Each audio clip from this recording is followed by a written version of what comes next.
चांगल्या पण गोष्टींची येते, वाईट गोष्टींची पण येते. बोर्नव्हिटा शरीरासाठी चांगला आहे. एखाद्या हिरोला उभं करतात आणि बोर्नव्हिटाची ऍडव्हर्टाईज देतात, तर लोक विकत घेतात.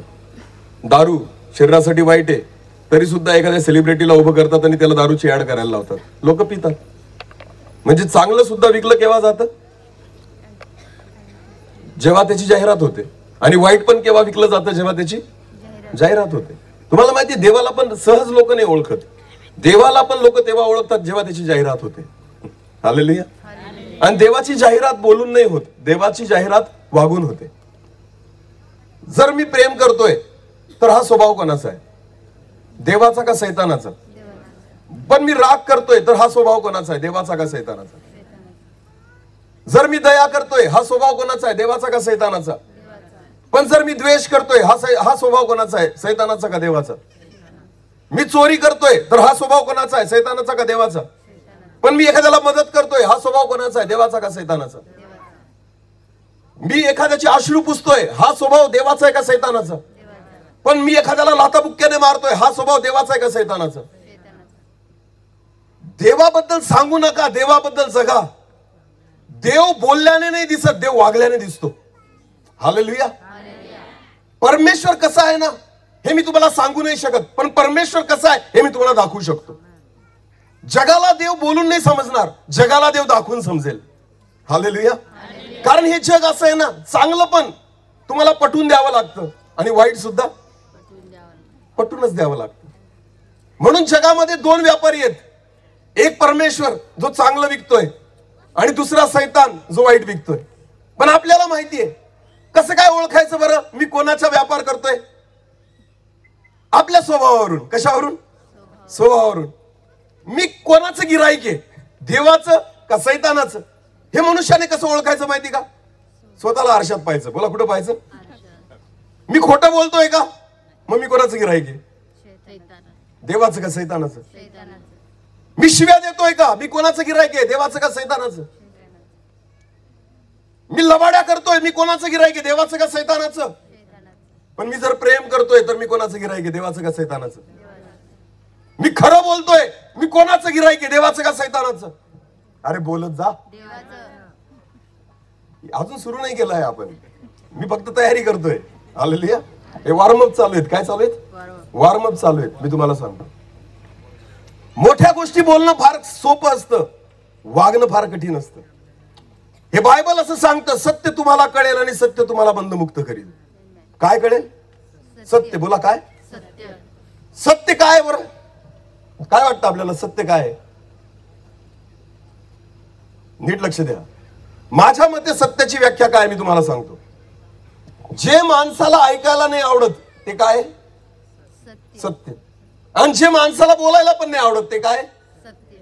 अरे बोला. फेअर अँड लवली लावल्याने लोक गोरे होतात.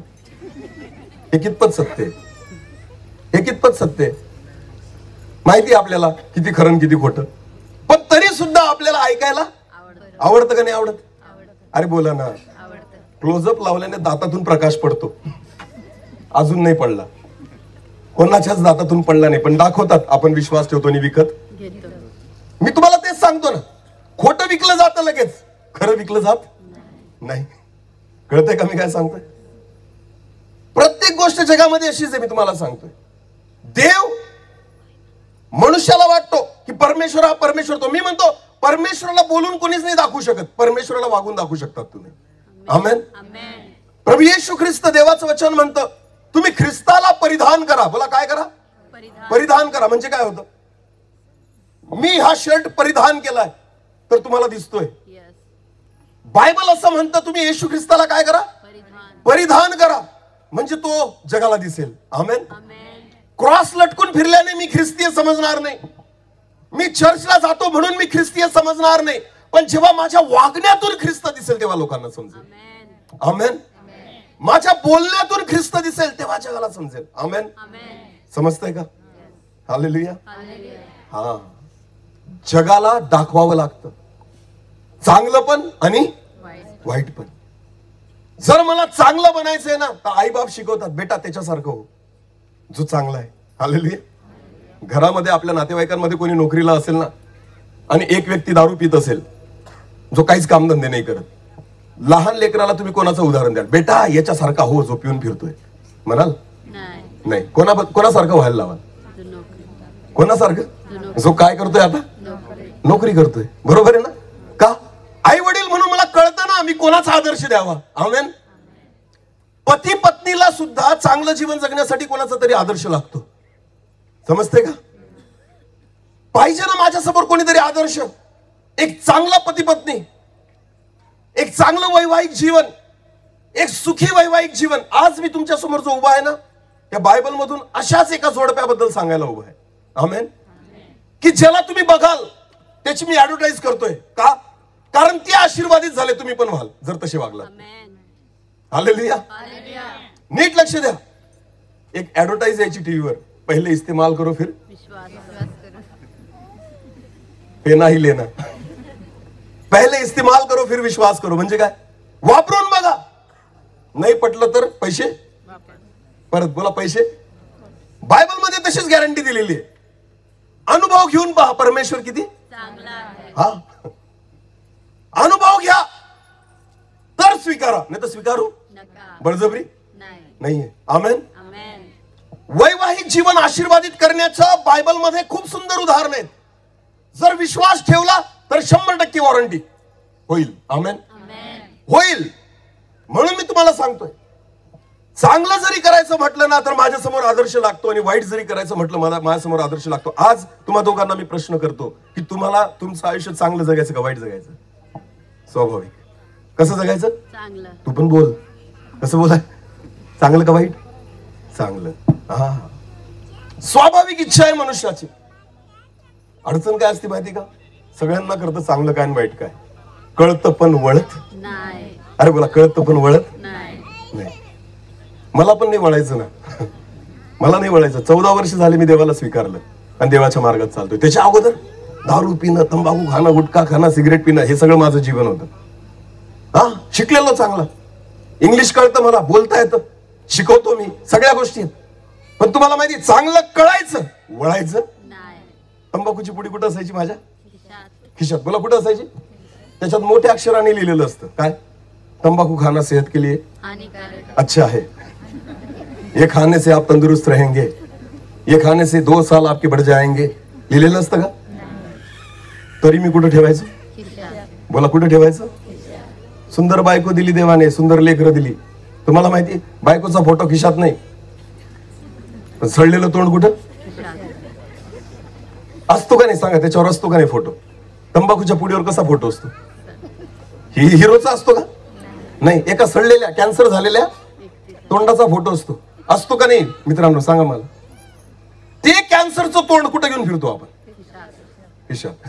कळतं वळत नाही. कळतं पण वळत. गायच्या पाला जो असतो ना, तो म्हणतो खाऊ नका. खाल्ल्याने काय होईल? खाल्ल्याने काय होईल? तंबाकू खाना सेहत के लिए हानिकारक, ये खाने से क्या होता है? कैंसर. बोलो क्या? कैंसर.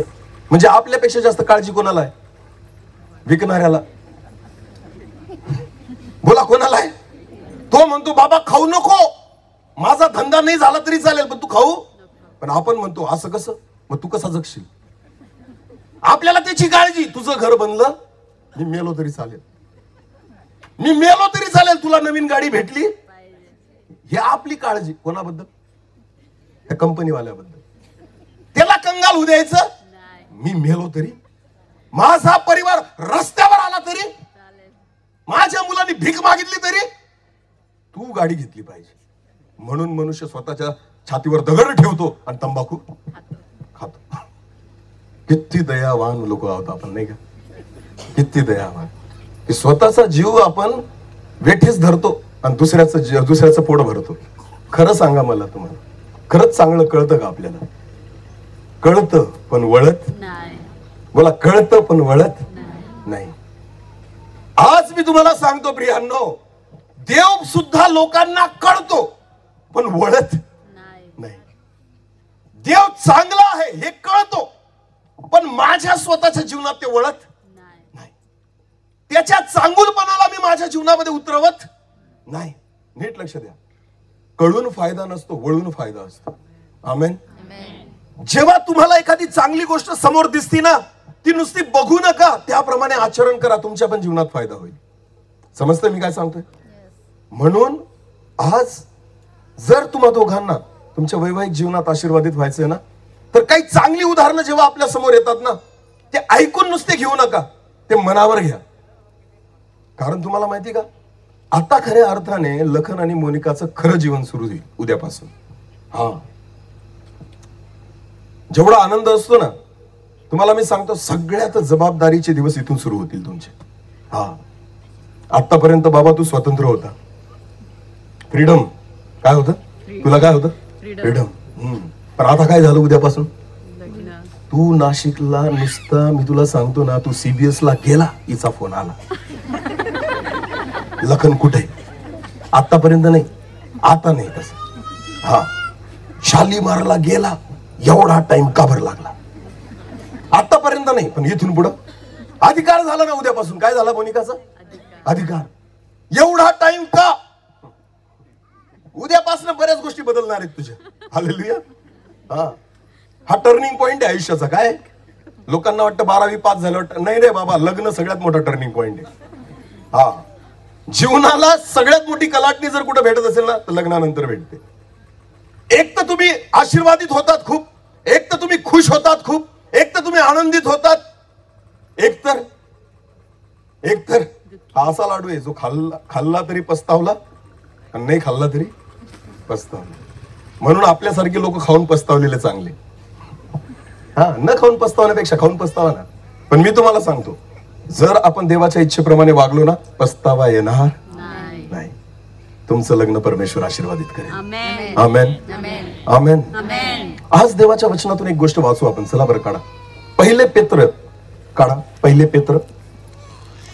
जास्त वेळ नाही घेणार, चिंता नका करू, कारण मला पण लांब जायचंय. पहिले पेत्र याचा 3रा अध्याय, वचन 1 आणि 2 वाचा. पहिले एक वचन, पहिलं वचन. कोणाकडे मराठी बायबल असेल तर प्लीज वाचा पटकन. पहिले पेत्र याचा 3रा अध्याय आणि वचन 1. हा, हिंदी असेल हिंदी वाचा. हे पत्नियों, तुम भी अपने पति के अधीन रहो. तुम भी अपने पति के अधीन रहो, इसलिए कि यदि उनमें से कोई ऐसे हो जाओ जो वचन को न मानते हो, उनमें से अगर कोई वचन को न मानते हो, तो भी तुम्हारे भय सहित पवित्र चाल चलन देखकर बिना वचन के अपनी अपनी पत्नी के चाल चलन के द्वारा खींच जाए. हा, हालेलुया. मराठी मध्ये मी वाचतो, जाऊ द्या, इकडे लक्ष द्या. तसेच स्त्रियांनो, मोनिका लक्ष दे, तुम्हीही आपापल्या पतीच्या म्हणजे लखनच्या अधीन राहा. बायबल सांगतं यासाठी की कोणी वचनाला अमान्य असेल, ओळख नसेल देवाची, तर तुझे भिडस्तपणाचे निर्मल वर्तन पाहून ते वचना वाचून आपल्या स्त्रियांच्या वर्तनाने मिळवले जावे. आमेन. याचा अर्थ काय होतो माहिती का, चांगुलपणा हा तुझ्या जीवनात पाहिजे, की जेणेकरून तुझं जीवन बघून त्याच्या जीवनात प्रभाव पडावा. हालेलुया. कळतंय का मी काय सांगतो? इथं स्त्रियांना म्हटलेलं आहे, स्त्रियांनो म्हणजे मोनिका, हे तुझ्यासाठी आहे की तुझ्या वर्तनामध्ये अशा गोष्टी असू दे जे देवाच्या वचनात लिहिलेलं आहे. कारण हे काहीच चुकीचं शिकवत नाही, बायबल चुकीचं शिकवत. बायबल मध्ये काय म्हटलंय माहिती का, शत्रूवर काय करा, प्रेम करा. सगळ्यात कठीण गोष्ट, सगळ्यात कठीण. मित्रावर प्रेम करा, सोपं आहे. भावावर प्रेम करा, सोपं आहे. बहिणीवर प्रेम करा, सोपं आहे. आईवर प्रेम करा, सोपं आहे. वडिलांवर प्रेम करा, सोपं आहे. तुम्हाला मी सांगतो पत्नीवर प्रेम करा, सोपं आहे. पण मी तुम्हाला सांगतो बायबल सगळ्यात कठीण गोष्ट करायला लावतो, ते म्हणजे शत्रूवर प्रेम करा. हालेलुया. कुठं लिहिलंय असं? बायबल सांगतं शत्रूवर प्रेम करा. अरे ज्याने शत्रूवर प्रेम करायला शिकलं ना, तो पत्नीवर नाही करणार का? तो पतीवर नाही करणार का? भावावर नाही करणार का? बहिणीवर नाही करणार का? जेव्हा तुम्ही सगळ्यात कठीण गोष्ट करू शकतात ना, सोपी सहज करू शकता. आमेन, आमेन. आणि बायबल तेच शिकवतं. बायबल म्हणतं शत्रूवर प्रेम कर. ज्या वेळेस व्यक्ती शत्रूवर प्रेम करायला शिकतो ना, तर पती पत्नीवर प्रेम करणारच आहे. पत्नी पतीवर प्रेम करणारच आहे. कारण हे तर शत्रू नाही ना, हे तर शत्रू नाहीये.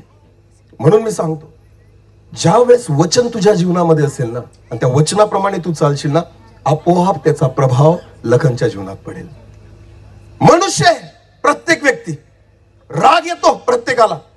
लग्नानंतर सगळे लोक म्हणतात भांड्याला भांड म्हणतात की नाही. अर्धा संसार होऊन जातो तरी भांडे लागतच राहतात. खरंय की खोटं आहे? अरे बोला ना, खरंय ना. भांड्याला भांडे लागतातच. असं मी तुम्हाला सांगू का लागतात? कारण कुठेतरी दोघांमध्ये एकाचा प्रॉब्लेम आहे. ज्या वेळेस दोघं प्रेम करतील ना एकमेकांवर, लागणारच नाही, आवाजच येणार नाही. हालेलुया. म्हणून मी सांगतो, बायबल इतकं सुंदर सांगतं, स्त्रियांनो तू वचनाप्रमाणे चाल, भिडस्तपणाचं तुझं वागणं बघून तुझ्या पतीच्या जीवनामध्ये काम व्हावं. हालेलुया. मिळवला जावा असं देवाचं वचन म्हणतं. मोठी जबाबदारी परमेश्वर एका स्त्रीला देतोय. आमेन. हा, नीतिसूत्रामध्ये वचन आहे, सुज्ञ स्त्री आपले घर बांधते. काय करते? आणि मूर्ख स्त्री आपल्या हाताने ते पाडून टाकते. बायबलमध्ये 2 स्त्रियांबद्दल म्हटलेलं आहे. सुज्ञ स्त्री आपल्या हाताने आपलं घर बांधते, पण मूर्ख स्त्री आपल्या हाताने ते पाडून टाकते. स्त्री ही सर्वात महत्वाची आहे परिवारामध्ये. घराला घर पण कोणामुळे येतं? स्त्रीमुळे. बोला, कोणामुळे येतं? स्त्रीला एक सुंदर शब्द आहे मराठीमध्ये, गृहिणी. काय? गृहिणी म्हणजे काय? जी संपूर्ण घर चालवते. हालेलुया. हा, बहिणींनो, 8 दिवस तुम्ही घरी जा माहेरी आणि मग घराचा अवतार येऊन पहा 8 दिवसानंतर. का बरं? 8 दिवस माहेरी जा. माझ्या तरी घरी असंच होणार आहे. 8 दिवस जर माझी बायको कुठे गेली, माझ्या घरात एवढा पसारा वाढेल, एवढा. कपडे इकडे फेकलेले, वस्तू तिकडे फेकलेल्या, काहीच स्वच्छता नाही, झाडू मारलेला नाही. का? गृहिणी कुठे गेली? बाहेर गेली. बोला, गृहिणी कुठे गेली? घराला घर पण त्या गृहिणीमुळे येतं. मी तुम्हाला सांगतो, एवढी महत्वाची एक स्त्री एका घरासाठी. आमेन. आणि आत्मिक रीतीने जेव्हा आपण बघतो ना, परमेश्वराच्या वचनाप्रमाणे बघतो ना, एक वचन आपण वाचू. चला आपण आजच्या वचनाकडे येऊ. उत्पत्तीचं पुस्तक काढा, 24 अध्याय. उत्पत्ती याचा 24 अध्याय. आत्ता ज्यांचा साखरपुडा झाला, आणि आपण बऱ्याचदा साखरपुड्याच्या वेळेस ही वचनं वाचतो. इसाहाकासाठी जेव्हा अब्रामाने पत्नी शोधायला त्याच्या सेवकाला पाठवलं, माहिती सगळ्यांना ही गोष्ट? नीट लक्ष द्या, लक्ष देऊन ऐका. अब्राहम नावाचा एक व्यक्ती आहे बायबलमध्ये. तो देवावर फार विश्वास ठेवतो. त्याची पत्नी सारा, जिचं नाव, अब्राहमाला त्याच्या बायकोला 90 वर्षाची झाल्यावर देवाने काय दिलं? मूल दिलं. त्याचं नाव इसाहाक ठेवलं. जेव्हा इसाहाक तरुण झाला, त्याची आई मेली. सारा जी होती अब्रामाची बायको, ती मेली. मग इसाहाक जेव्हा तरुण झाला, तर अब्राहम जो त्याचा बाप होता ना, त्याला वाटलं आता माझ्या मुलाचं मी काय करावं? लग्न. बोला, काय करावं? मग अब्राहम म्हातारा झालेला होता, आपल्या तरुण मुलाचं लग्न करायचं होतं. त्याने त्याच्या एका दासाला बोलवलं आणि सांगितलं, माझे नातेवाईक ज्या देशामध्ये राहतात ना, तिथं जा आणि तिथं जाऊन माझ्या मुलासाठी एक मुलगी बघून आण. देव तुझ्या सोबत असेल. कोण तुझ्या सोबत असेल? मग हा दास त्याच्या देशामध्ये गेला. तिथं गेल्यानंतर त्याला कोणी ओळखत नव्हतं. एका विहिरीवर जाऊन बसला आणि प्रार्थना केली देवाला. काय प्रार्थना केली? की हे देवा, जी मुलगी पाणी भरायला या विहिरीवर येईल, त्याच्याकडे 10 उंट होते. काय होते? 10 उंट घेऊन गेलेला होता. तर त्याने देवाला प्रार्थना केली, हे देवा, जी मुलगी पाणी भरायला या विहिरीवर येईल आणि तिला मी सांगेल मला पाणी दे प्यायला, आणि जी मुलगी सांगेल की तुम्ही पण प्या आणि मी तुमच्या उंटांना पाजते. कोणाला पाजते? उंटांना. तीच माझ्या धन्यासाठी तू निवडलेली बायको असेल. आमेन. खूप कठीण परीक्षा पाहिली त्याने, कारण एक उंट खूप पाणी पितो, समजतंय, आणि वाळवंटामध्ये तो पाणी मागतोय. सर्वात महत्वाची गोष्ट. मग तिथं रिबका नावाची एक मुलगी आली. त्या मुलीला त्याने सांगितलं, त्या दासाने, मला पाणी प्यायला दे. तिने लगेच पाण्याची घागर घेतली आणि त्याला पाणी पाजलं. आणि ती म्हटली, तुमचे उंट आहेत ना, त्यांना पण मी काय पाजते? पाणी. 10 उंटांना पोटभर पाणी पाजलं. हा खुश झाला. का? कारण देवाने याची काय ऐकली? प्रार्थना. त्याला कळून गेला, हीच मुलगी आहे जी इसाहाकासाठी पत्नी म्हणून देवाने शोधलेली आहे. आमेन. मग तो तिच्या घरी गेला. तिच्या घरी सगळा किस्सा सांगितला आणि सांगितलं, आमच्या धन्यासाठी तुम्ही ह्या मुलीला द्या म्हणजे त्याला बायको म्हणून आम्ही घेऊन जाऊ. मग तो त्या मुलीला घेऊन त्याच्या देशामध्ये आला इसाहकासोबत तिचं लग्न करण्यासाठी. आता नीट लक्ष द्या. जेव्हा तो सेवक तिला घेऊन त्या देशामध्ये आला ना, तेव्हाची ही घटना आहे. आता लक्ष द्या. इसाहकाला काहीच माहिती नव्हतं की त्याच्यासाठी मुलगी बघायला गेलेले, मुलगी आणत आहेत, त्याला काहीच आयडिया नव्हती. बायबल असं म्हणतं, जेव्हा हा मुलीला घेऊन आला तो सेवक इसाहकाकडे, त्यावेळेस काय झालं आपण वचन वाचू. उत्पत्ती याचा 24वा अध्याय आणि 62 वचनापासून पुढे. उत्पत्ती 24 वचन 62 पासून पुढे. कान देऊ नये का, मी वाचतो. इकडे इसहाक लहाय रोई वेळीकडून आला होता. तो नेगिबात राहत असे. इसहाक संध्याकाळच्या वेळी ध्यान करायला रानात गेला असता त्याने नजर वर करून पाहिले तर त्याला उंट येताना दिसले. आता नीट लक्ष द्या. इसहाकाला काहीच माहिती नव्हतं की मला मुलगी पाहून आणलेली आहे. त्याने दूर पाहिलं तर त्याला त्याचा दास आणि 10 उंट येताना दिसले. मग काय झालं. रिबकेने दृष्टी वर करून इसहाकाला पाहिले तेव्हा ती उंटावरून उतरली. त्या एका उंटावर रिबका त्याची बायको बसलेली होती. जेव्हा तिने दुरून पाहिलं एका तरुण मुलाला तर ती उंटावरून लगेच खाली उतरली.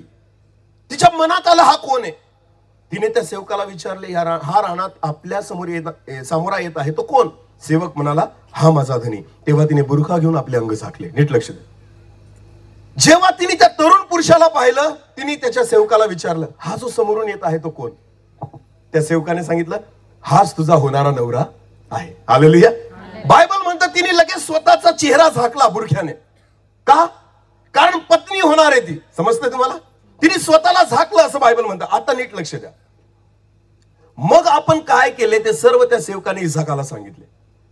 ज्याच्यासाठी मुलगी आणली होती त्याला भेटल्यानंतर इसहाकाला त्याने सगळा वृत्तांत सांगितला. ही मुलगी कशी देवाने दिली हे सगळं त्याने सांगितलं. आता मग इसहाकाने तिला आपली आई सारा हिच्या डेऱ्यात आणले. हालेलुया. नीट लक्ष द्या. तेव्हा अब्राहम, सारा, इसहाक हे सगळे घरात नव्हते राहत. कुठे राहत होते.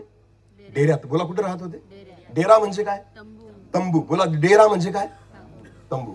अब्राहमाचा वेगळा तंबू होता, सारेचा वेगळा तंबू होता, इसहाकाचा वेगळा तंबू होता. तिघांचे वेगवेगळे तंबू होते. नीट लक्ष द्या. सारा मेलेली आहे, इसहाकाची आई मरून गेलेली आहे. पण जेव्हा मुलगी आणली ना त्याच्याशी लग्न करण्यासाठी, बायबल असं म्हणतो त्या मुलीला तो स्वतःच्या डेऱ्यात नाही घेऊन गेला. इसहाक तिला आपल्या आईच्या डेऱ्यात घेऊन गेला. बोला कुठे घेऊन गेला. आईच्या डेऱ्यात. का माहिती तुम्हाला. कारण तो डेरा सारेचा होता, कारण ती ओळख सारेची होती, कारण ती जागा सारेची होती. त्याला माहिती होतं माझी आई सारा माझ्या बापाची उत्तम पत्नी होती, म्हणून त्याने त्याच्या बायकोला सारेच्या डेऱ्यामध्ये आणून उभं केलं की तुला कळलं पाहिजे तू पत्नी म्हणून कशी असली पाहिजे. जशी माझी आई सारा होती ना तसंच तुला राहावं लागेल. म्हणून त्याने त्याच्या पत्नीला पहिले कुठं आणलं. सारेच्या डेऱ्यामध्ये. बोला कुठं आणलं. सारेच्या. तिला कळलं पाहिजे की आदर्श पत्नी कशी असते. तिला कळलं पाहिजे माझी आई कशी होती. तिला कळलं पाहिजे जेव्हा माझ्या बापाला देवाने दर्शन दिलं तो चालायला लागला, माझी आई विश्वासाने त्याच्या मागे चालली. तिला कळायला पाहिजे की 90 वर्षाची असताना तिने देवावर विश्वास ठेवला आणि देवाने तिला पुत्र दिला. तिला कळलं पाहिजे की माझ्या आईचा विश्वास कसा होता. तिला कळलं पाहिजे की जेव्हा पाहुणे घरी यायचे ना तर सारा त्यांच्यासाठी स्वयंपाक करायची, त्यांचा पाहुणचार करायची. तिला कळलं पाहिजे. म्हणून इसहाक पहिले रिबकाला कोणाच्या घरी घेऊन आला. कोणाच्या डेऱ्यात घेऊन आला. सारेच्या. स्वतःच्या डेऱ्यात नाही घेऊन गेला. नीट लक्ष द्या. एक आदर्श होती सारा. बोला काय होती. रिबकेसाठी काय होती. आदर्श. होणाऱ्या सुनेसाठी ती सासू काय होती. आदर्श. नीट लक्ष द्या. बायबल म्हणतं, वचन वाचू आपण. पहिले पेत्र 3रा अध्याय आणि 6वं वचन. पहिले पेत्र याचा 3रा अध्याय आणि वचन 6.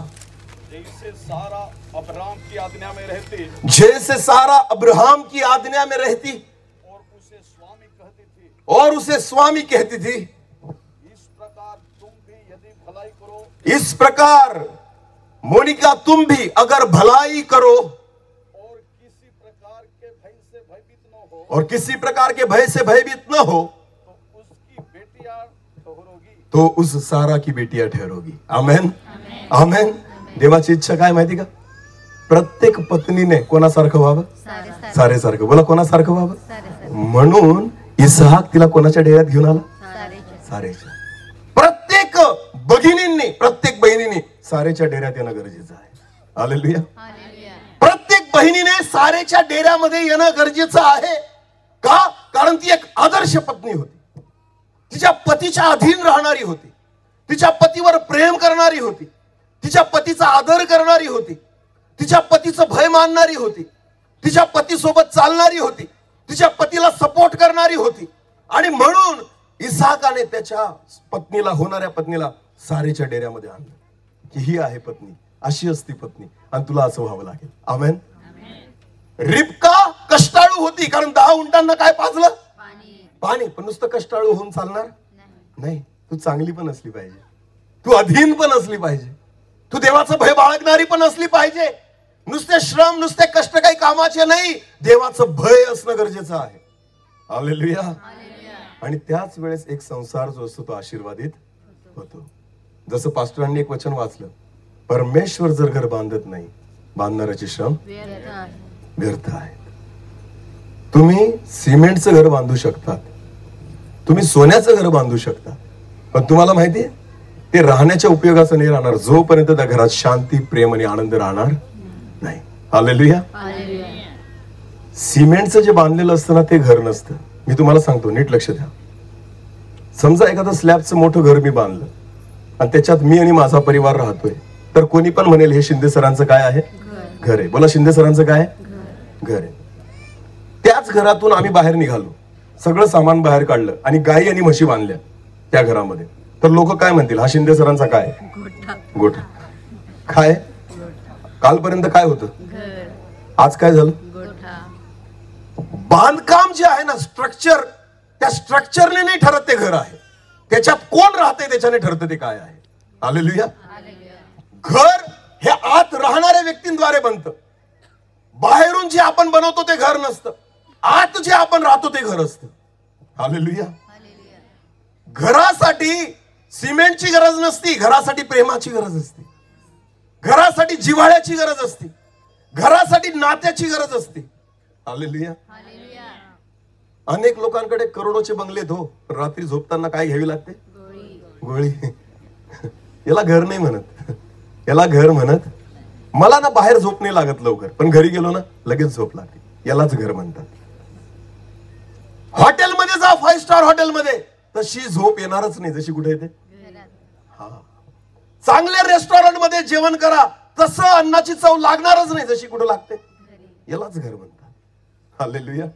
आणि हे घर कोण मानतो? देव. बोला, कोण मानतो?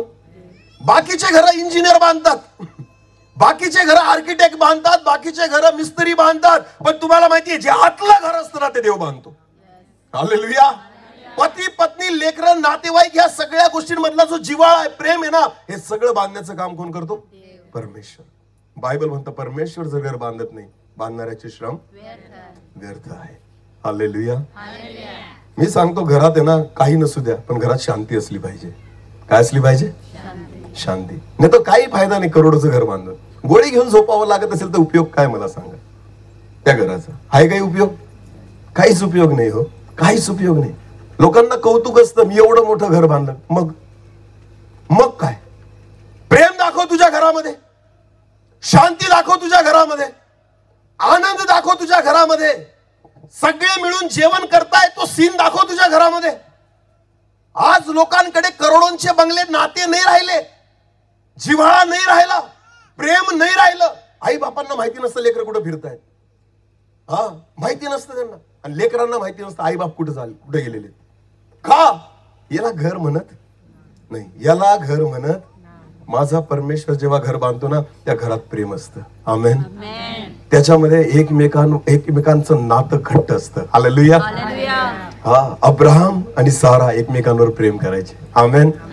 म्हणून इसाक त्याच्या होणाऱ्या बायकोला सारेच्या डेऱ्यात घेऊन आला. बघ, याला म्हणतात प्रेम.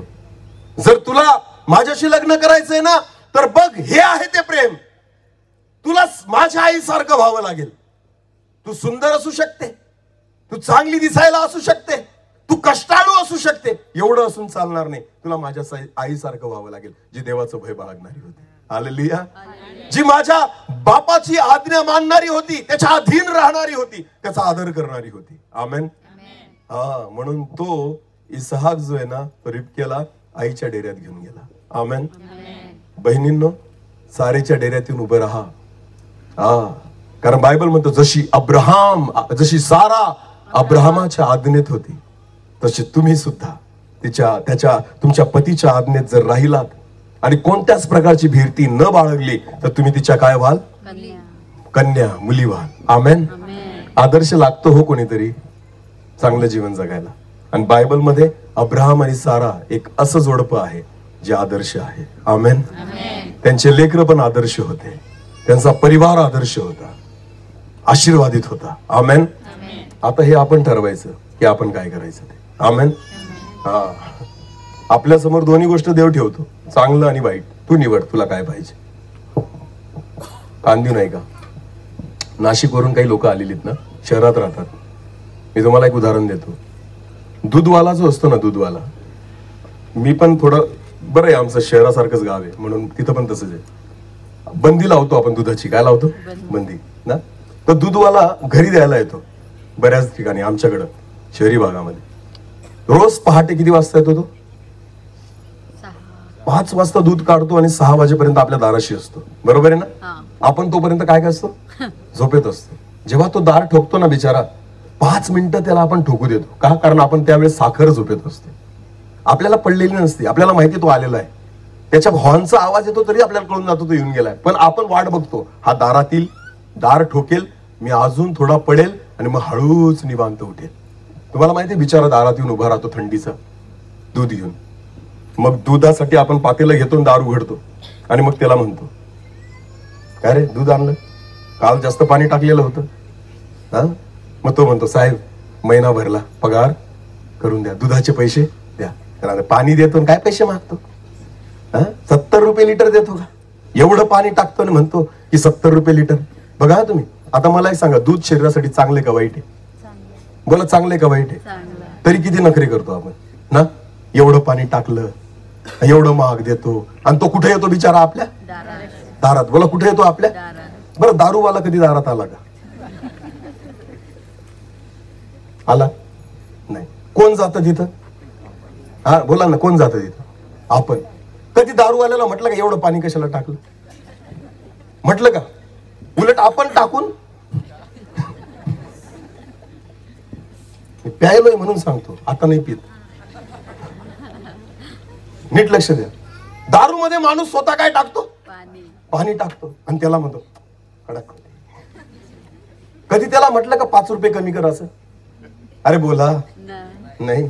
लॉकडाऊन मध्ये भेटत नव्हती तर 50ची 100ला घ्यायची, पण कधी नखरे केले नाही. आणि तो नाही येत आपल्या दाराशी. कोण जातं त्याच्या दाराशी? माणूस. मग सांगा मला, दारू चांगली का वाईट आहे? दारू चांगली का वाईट आहे? आणि दूध चांगले का वाईट आहे? मग मनुष्याला काय आवडतं? चांगलं का वाईट? वाईटाबद्दल नखरे नाहीत माणसाचे, चांगल्याबद्दल नखरे आहेत. हालेलुया. मी लाख चांगल्या देवाच्या गोष्टी शिकवल्या ना, मला माहिती हे काही पण सांगतं, हे काही पण सांगतं, हे आपलं नाही, आपलं नाही बाबा, तुझंच आहे. अनुभव घे, परमेश्वर किती चांगला आहे. आमेन. या दगडाला देवाने बदललं म्हणून आज तुमच्या समोर उभा आहे. मला काही भेटतं म्हणून इथं उभा नाही. त्या परमेश्वराचे उपकार आहेत माझ्या जीवनावर. त्या देवाने माझ्या व्यक्तिगत जीवनात उपकार केलेले आहेत. हे तर कोणत्या तरी जेलमध्ये पडलो असतो मी आतापर्यंत, एक तर दारू पिऊन पिऊन मेलो असतो कधीचा. पण ही त्या देवाची दया आहे की त्या परमेश्वराने मला त्या घाणीतून उचललं आणि आज तुमच्या समोर उभं केलेलं आहे. मी जे अनुभवलं ना तेच तुम्हाला सांगतोय. हालेलुया. की तुम्ही अनुभव घेऊन पहा, परमेश्वर किती चांगला आहे. आमेन. लोक काही म्हणतात, लोक काही म्हणतात, याला पैसे भेटले, याला हे भेटलं. अरे बाबा, पैसे देऊन कोणी बदलत नाही, उलट बिघडतं. उलट काय? हा, जेव्हा दारू नाही दारू प्यायचो ना त्यावेळेस मी शोधत फिरायचो, कोण दिल कोण दिल कोण दिल. पैसे दिल्याने मनुष्य सुधरत नाही, पैसे दिल्याने मनुष्य काय होतो? बिघडतो. हालेलुया. माझ्या परमेश्वराने मला काही नाही दिलं, फक्त जीवन दिलं. बोला, काय दिलं? आनंद दिला. काय दिला? शांती दिली. बोला, काय दिली? सुख आणि समाधान दिलं. आमेन. हा, बाकी काहीच नाही भेटलं मला, आणि म्हणून आज मी तुमच्या समोर उभा आहे. हालेलुया. पिंपळनेरला राहतो. माझ्या जुन्या मित्रांना जाऊन विचारा हा काय होता. हा, माझं नाव घेऊन त्यांना सांगा याला ओळखतात का. ते म्हणतील हा ओळखतो, आमच्या सोबतच बसायचा. आमच्या सोबतच बसायचा. हा, आमच्या सोबतच कट्ट्यावर असायचा. तुम्हाला माहितीये त्या कट्ट्यावर उचलून आज तुमच्या समोर परमेश्वराने मला उभं केलेलं आहे. आमेन. म्हणून मी तुम्हाला सांगतो जर त्याने मला बदललं तर तुम्हालाही बदलेल. आणि हे चांगल्यासाठी का वाईट आहे बोला, मला सांगा. बोला बोला बोला. कधीचीच माझी बायको विधवा झाली असती, हे चांगलं झालं असतं का वाईट झालं असतं. माझे लेकर अनाथ झाले असते, हे चांगलं झालं असतं का वाईट झालं असतं. मग जर देवाने माझा संसार लाईनीला लावला, हे चांगलं झालं का वाईट झालं. पण लोक म्हणतात चांगलं झालं नाही का, कारण याने कोणावर विश्वास ठेवला. येशूवर. बोला कोणावर.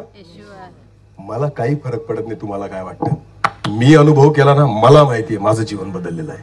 आमेन. तुम्ही पण अनुभव करा, तुमचं बदलेल. हालेलुया. आज मी तुम्हाला सांगू इच्छितो चांगलं वाईट तुमच्या समोर आहे, तुम्ही निवडायचं तुम्हाला काय पाहिजे ते. आमेन. पैशाने घर आशीर्वादित होत नाही, संसार आशीर्वादित होत नाही. नोकरीने संसार आशीर्वादित होत नाही, घर आशीर्वादित होत नाही. मी तुम्हाला सांगतो त्यासाठी शांती, आनंद आणि प्रेम लागतं. आणि ते केवळ कोण देतो. परमेश्वर जर घर बांधत नाही, बांधणाऱ्याचे श्रम व्यर्थ आहेत. हालेलुया. तो जर घर बांधत नाही ना, बांधणाऱ्याचे श्रम व्यर्थ आहेत.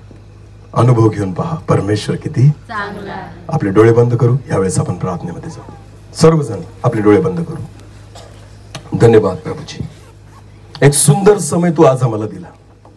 माझ्या देवा, आज परमेश्वरा तुझ्या लेकरांशी तू बोललेला आहे. विशेष लखन आणि मोनिका या दोघं उभयतांशी तू आज बोललेला आहे. दे बापा, आज प्रभू त्यांनी आत्मपरीक्षण करावं. उद्यापासून एका नवीन जीवनाला ते सुरुवात करणार आहेत प्रभू.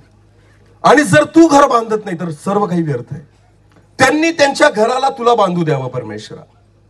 त्यांनी परमेश्वरा तुझा अनुभव घ्यावा, कारण तुझ्या वचनात लिहिलंय परमेश्वर किती चांगला याचा अनुभव घेऊन पहा. मी घेतला प्रभू म्हणून मी सांगू शकतो. आणि त्यांनीही घ्यावा पिता. त्यांचं घर आशीर्वादित व्हावं, त्यांचा संसार आशीर्वादित व्हावा, वैवाहिक जीवन आशीर्वादित व्हावं, यासाठी कृपा दे. एक छोटस गीत गाऊ आणि आपण प्रार्थना करू.